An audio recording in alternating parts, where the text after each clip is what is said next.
Hello and welcome everyone to the XI Café, the Experience Improvement podcast brought to you by In Moment. My name is Thomas Lorenzo. I'm the sales director based here in New Zealand, in Auckland, at In Moment. And today we're talking to Marina Strbac. She is the membership manager at the New Zealand Automobile Association. And she's going to talk to us on the topic of how marketing team can leverage the voice of customer to achieve customer outcomes. Hello and welcome, Marina. Hello, how are you? Fantastic, thank you very much. Let's kick off with, are you able to share a little bit about yourself and your role at the New Zealand Automobile Association, please?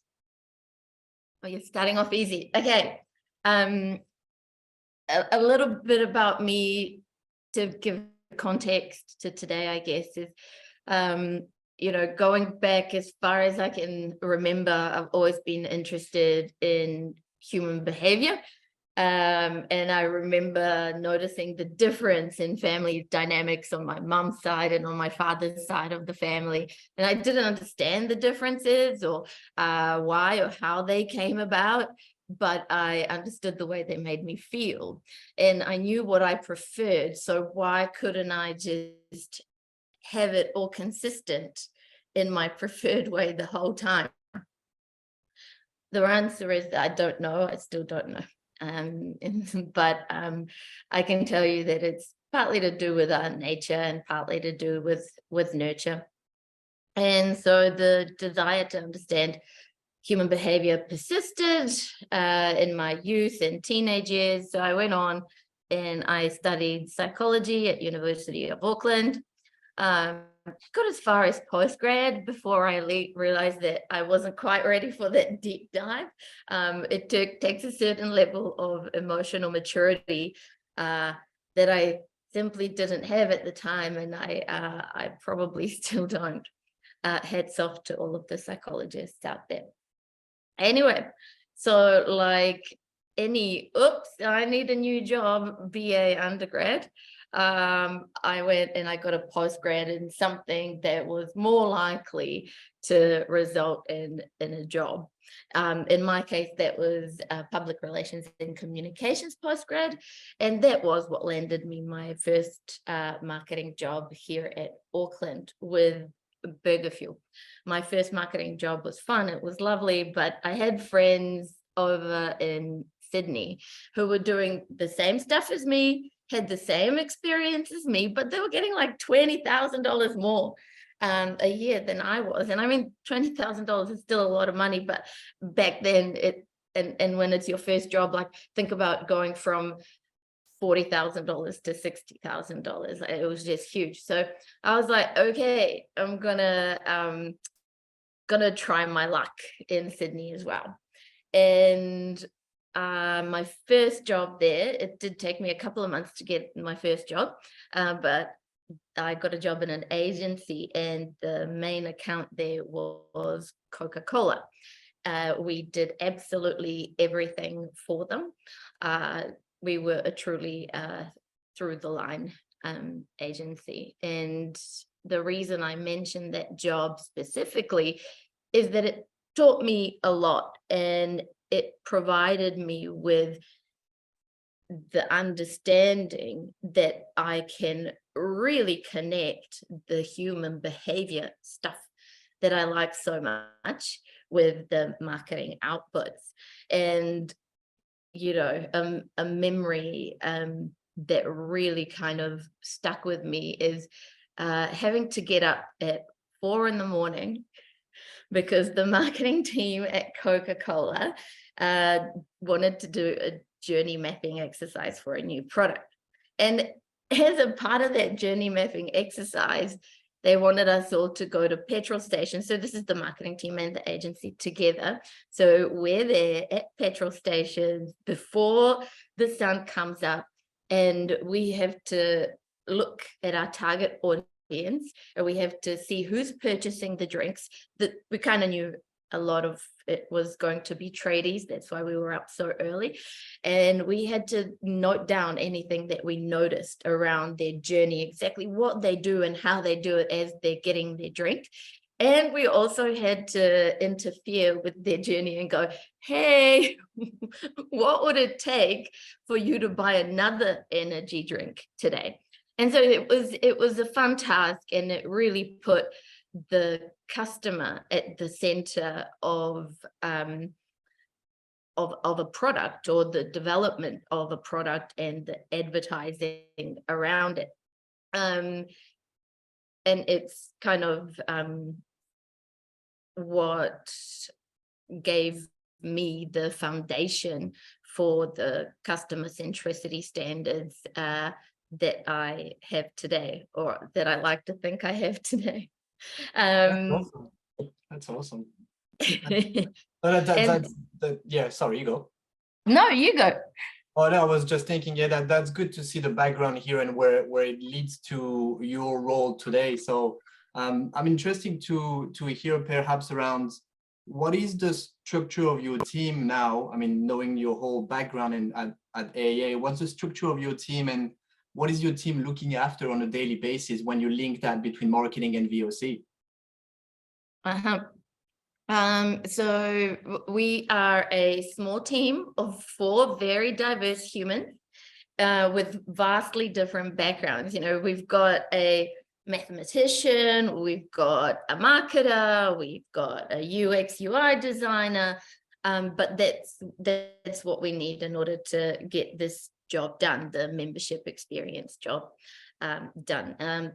As far as titles go, we have a marketing specialist, a membership analyst, marketing executive, and membership experience manager, which is me.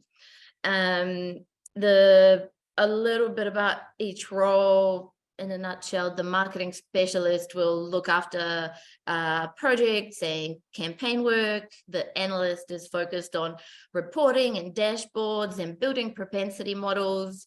And the marketing exec is focused on the day-to-day running and the documentation of always on direct to customer communications and membership related collateral. And did you have, Marina, this team structure? I just build on what you're saying here. Did you have this team structure prior to start thinking about VoC, or is it some roles and team members that you brought in as you rolled out your program? No, this was, so the team was in place before the VoC program. The reason we were able to get the VoC program off the ground for membership is because of these very specific skill sets, so that we could put our insights to action. I mean, on the daily basis, we look after the direct to member communications for over 1 million New Zealanders. So we look after operational or service comms. So this will be like your onboarding, renewing and upgrading. We look after promotional communications. So things like a membership newsletter, and we look after remediation and crisis communications. But then the juicy part of all of this is that we have to look after the continuous improvement and optimizations of all of these always on and direct to customer comms. And this means looking after the backend processes, as well as integrations and configurations that improve the efficiency and quality of the lifecycle comms. For example, we'll have gone no address. So we used to have this process where all of our gone no address mail would come and be delivered into our offices, and we had to manually scan it and send it back.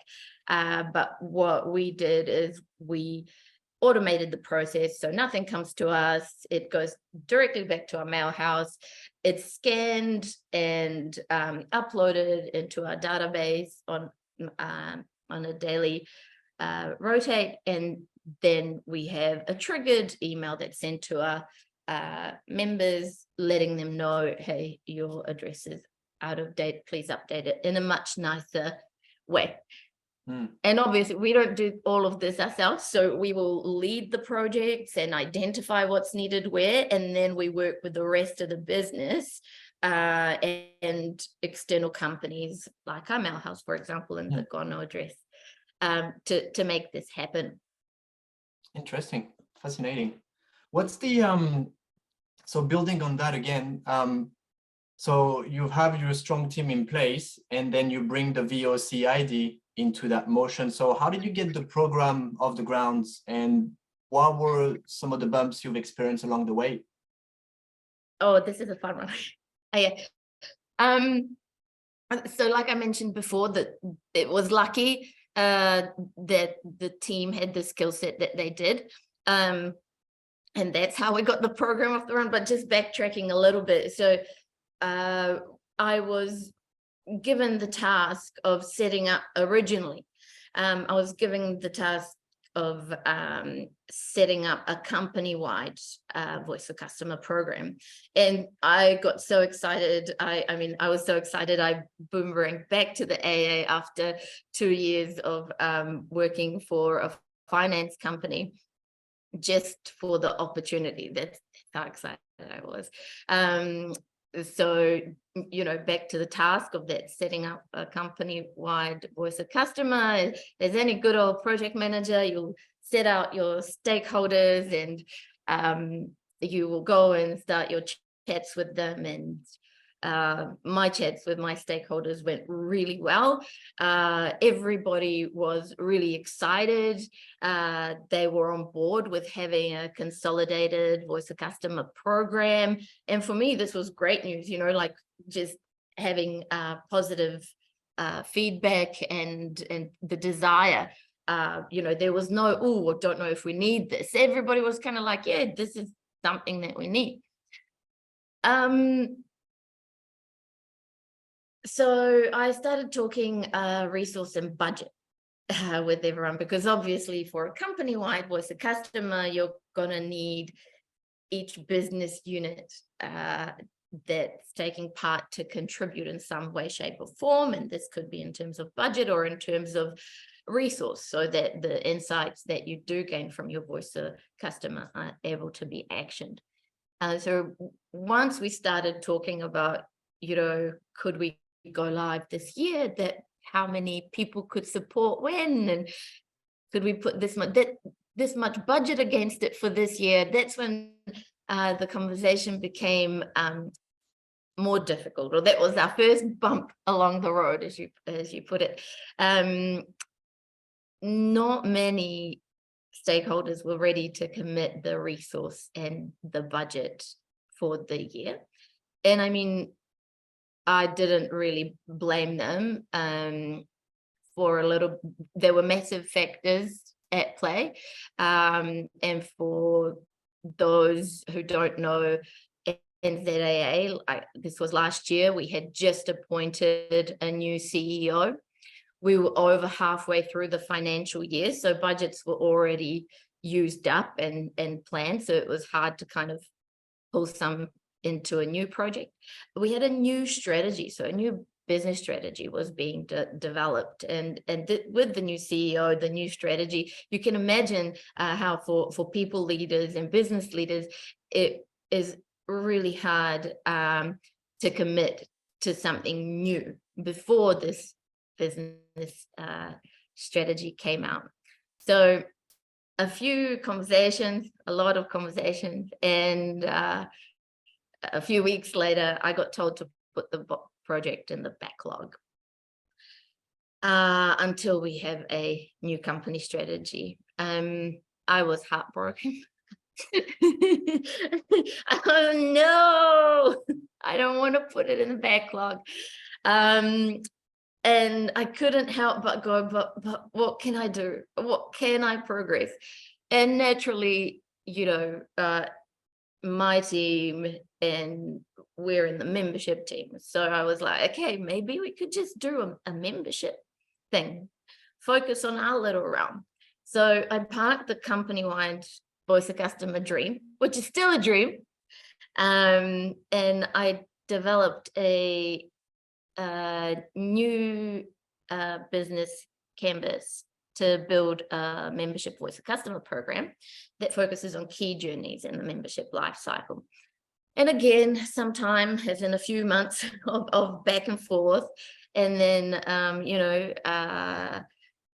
voice of customer for membership was approved. And here we are, 9 months or so later. And we've got a live program and with dreams to do a lot more, of course. That's an interesting feedback, because you're right. There's that difference between the goal, what you want to achieve, and the reality of it, right? And as you start going through the business case, the request for funding, etc., you see all those people that are excited that start dropping off, and you're kind of left with, well, where am I going now? So always come back to the leadership buy-in. But in your case, you seem to have a new CEO, a new CTO that put things on hold a little bit, and slow things down. But what I admire is your drive to succeed here and to land that project. So instead of approaching it enterprise-wide, you kind of narrowed it down into your area and get going somewhere, because that's all change management project. It needs to get going somewhere and get that snowball effect, right? Progress over perfection, hey? Absolutely. So if we slide now into, so now you have a program running, and you have a large volume of data flowing in. What I found is marketers in general, and love marketers, somewhat you could get overwhelmed with that vast array of data points, marketers, data insight manager, anybody that are available to you. So how do you integrate the VoC data, the insight that you generate in your program, into your marketing activities, your marketing purposes here? That's a really long question, so I'll attack it in little stages. Okay, so number one, there's no need to be overwhelmed by data. If anybody is overwhelmed by data, come and talk to me. I'll show you the way that data can be a friend. Yes, first things for anyone who's kind of overwhelmed by data, ask yourself a few questions. What data or what insights matter the most? Why do they matter the most? And qualify that against your business strategy or your business goals, so that it's not just your perception, oh, this campaign data matters the most because I really need to push this product. Does it fit with the business strategy? And is that really the number one thing you're responsible that you can contribute to? I think once you have the answers to that, what data, why does it matter, and how does it align with the bigger picture? Once you have those answers, it's pretty straightforward. You measure the baseline of the data points, you validate it as important. You set up a test and learn matrix, and you just keep on going and reiterating, removing what doesn't work, and keeping what works and enhancing that. For us in my team, what that means in practice is we identified onboarding as one of our key journeys to track. So we could see from existing business data that the engagement is dropping as time goes, but we didn't know why. There were so many hypotheses from everybody, and a lot of them overlapped. And I guess you can see why engagement is important to us as a business. We have retention as a key metric for the entire business. So that's membership retention. As engagement drops, retention drops. So we needed to understand how we can fix this. In order to do that, we prioritized onboarding for the membership voice of customer. So that was the first project that we prioritized to align with the business priorities. So there's a lot of stuff we already know within the business. We know, this data already exists. We know who we send onboarding communications to. We know who opens what and who doesn't. We know who clicks through and who doesn't. We know who follows on to go to something on our website, but we needed to go a level deeper. So we set out to find out key metrics for the journeys through voice of customer. The key metrics, we wanted to know where the onboarding journey is now. So we set up NPS measure, a CSAT measure, a sentiment measure, just to name a few. We've got some really granular stuff in there as well, but that'll be very dependent on what your objective is. And with those three, NPS, CSAT, sentiment, we had verbatims. And obviously verbatims are going to help you a lot to understand why the sentiment is what it is, rather than just looking at NPS or CSAT or sentiment as values on their own. So basically now we have that business data overlaid with the voice of customer data, and we're seeing some really, really interesting things. So we have a baseline, we know the full picture, and we know that it's a whole lot more complex than our original list of hypotheses. So now we understand a lot more why our engagement is dropping and our test and learn optimization is underway. Key insights to action. How am I going to use these insights to drive meaningful change? Who do I need to move these insights into actionable tasks and initiation projects? I guess, start small, make impact, and be realistic. Work with the resources you have. So if we had started that company-wide voice of customer, like I would have needed resources in every department, whereas this way in membership, we see what we're working on and we can take our time to optimize that, because that's a part of our BAU. So that's just lucky. Oh, I ramble on, don't I? It's great. I think there's a few very good nuggets here, and I think there's always that fact of driving improvement to the business, making assumption or just analyzing part of the data. But when you get that extra data from a VoC program, you actually have a full picture and richer insight. So your decision is made based on 100% of the data points instead of having just a small amount of it. So ultimately you make better business decision. But I'm thinking, as you mentioned here, you've got now richer insights fueled by the voice of customer program and the rest of your data. What was the aha moments that made you realize the potential of adding customer data into your marketing decision-making process here? I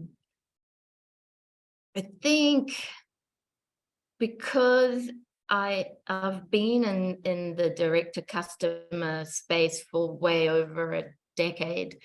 So using customer data was always a part of the process. It's just that the data points have evolved and overlaid, and as your insights to action and performance measures grow, and the variables and the capabilities of your business outside of marketing grow to enable this, then your expectation changes. So for example, if you have the use of effective propensity models, having a well-oiled marketing automation platform, thorough test and learn matrix, these are all enabled by the wider business. As a marketer, you can't build these alone. So the aha moments happen all the time as you're working with the rest of the business, and as you find out, oh, but I can join the dots here. And what helps is to always be focused on best customer outcomes. So if you just care, how do I make this better? How do I make this add value? And how do I know? Because what adds value to you isn't going to be, and like I said, we've got 1.8 million members. So we're covering a vast array of individual differences. Something that is valuable to me will be valuable for a bunch of other people, but then it won't be for a whole bunch of others. So it's connecting those dots, having those business capabilities to support you. And you always have to be on the lookout of, who can help me out? Is this data point connected to this insight? It feels like it is, but who can I get to tell me if it is? And it could be a bunch of people, it could be one person.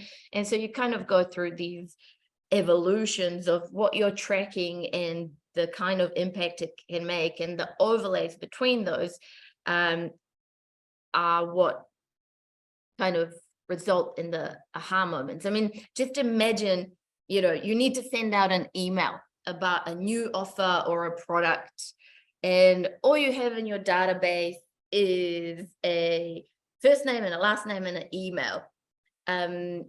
How are you going to send your communications to those who are most likely to benefit from it and be interested in it, and therefore see value in engaging in it? You won't.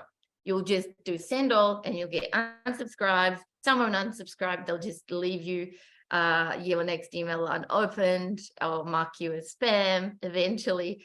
So the entire business has to work together towards this human centricity to develop the right capability to get the right message to the right person at the right time through the right channel. All the cheesy marketing lines.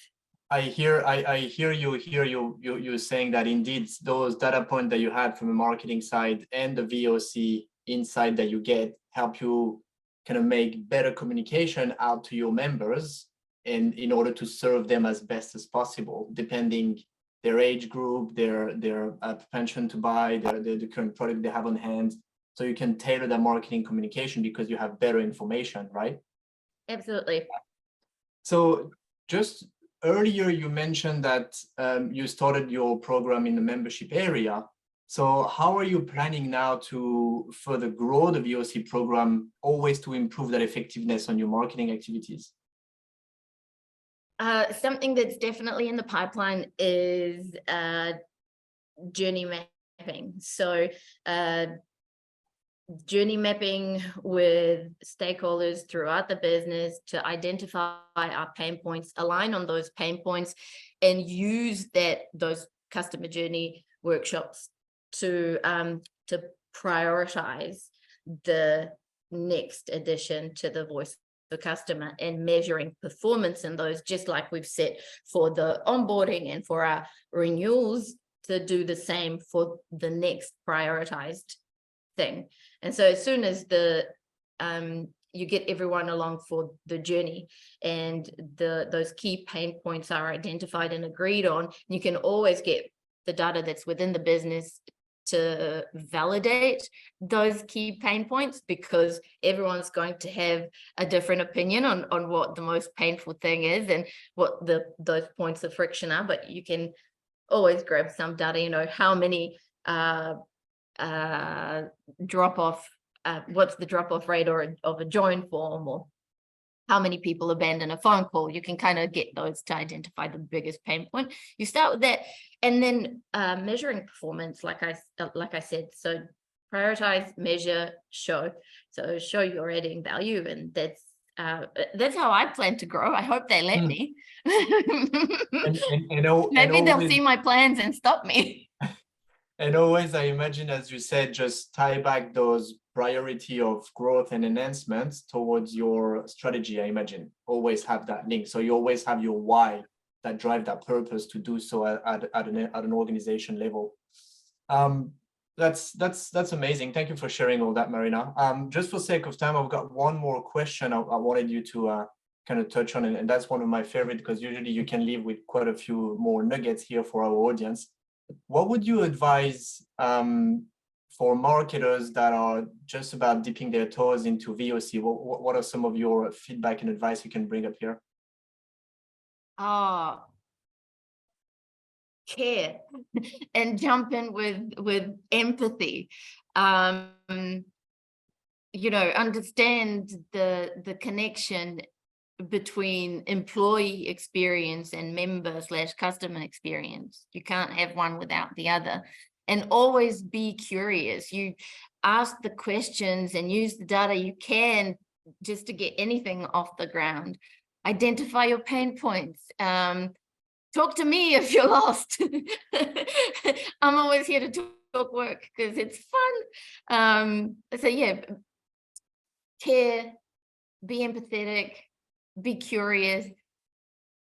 I think like it just comes back to actually caring that you're impacting those around you positively, and the work that you're doing is helping to shift things in a positive direction. Yeah, and I hear as well, you mentioned the employee as well here. You're 100% right. Customer is a key asset, but employee is another asset to leverage here. That's amazing. Just one more thing. Is there anything throughout our conversation, Marina, before we wrap up, that you would like to add, or something that we forgot to ask you? Honestly, this has gone so quick. It just feels like little snappy bullet points all over the show. There's obviously we've got a lot of members, and that's not the standard for all New Zealand companies. But if any, especially young marketer, needs any help in discussing how to do this at a way smaller scale, like reach out, and I'm always here to have a chat. That's awesome. I love your passion. Thank you so much, Marina, for coming on the podcast. You always have that drive and passion about what you're doing, and that's what I love. So really excited. Thank you for coming today and share this in-depth conversation, in-depth feedback and tips about your journey at the New Zealand Automobile Association. And also thank you to our guests here for listening to the Excite Café podcast. We hope you enjoyed this episode. And stay tuned for more episodes like this in the near future. Enjoy the rest of your day, guys. Bye-bye.